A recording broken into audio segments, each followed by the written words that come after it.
Travel along, Catholic pilgrims, as we learn from St. Augustine, Doctor of the Church, while we read his book, Confessions.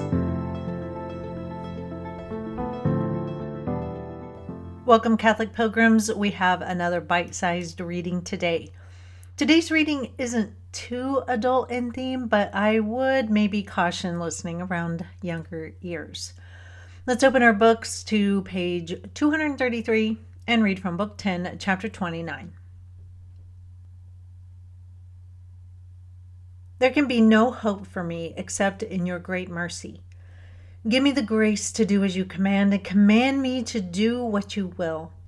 You command us to control our bodily desires. And, as we are told, when I knew that no man can be master of himself, except of God's bounty, I was wise enough already to know whence the gift came. Truly, it is by continence that we are made as one and regain that unity of self which we lost by falling apart in the search for a variety of pleasures. For a man loves you so much the less if, besides you, he also loves something else which he does not love for your sake. O love ever burning, never quenched, O charity, my God, set me on fire with your love. You command me to be continent. Give me the grace to do as you command, and command me to do what you will. Okay, so Augustine uses the word continent and continents, and he isn't speaking about continents in the way of the 7 big bodies of land on the earth that we all know. Continence, in the way he is speaking, is related to refraining from sexual intimacy. It's not a word that we often use today, so I just wanted to clear that up. Now, we know that this is St. Augustine's burden. He has struggled mightily with the sin of lust, and he's asking for God's grace to overcome it, because that's what it takes, God's grace.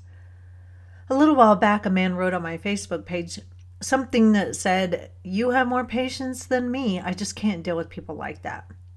And what he was referring to was a Protestant dissenter that showed up on my page.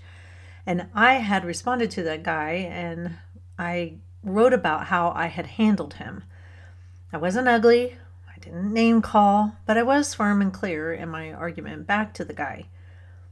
Well, the one who recently wrote on my Facebook page said that he didn't have patience, and I commented that I too struggle with having patience, especially with Protestants, even though I used to be one. It's not that I don't want to lash out. Believe me, half the time I do. However, over the years, I have learned to pray for patience. I need God's grace to handle these things. And in practicing the virtue and asking for God's grace, I have gotten better.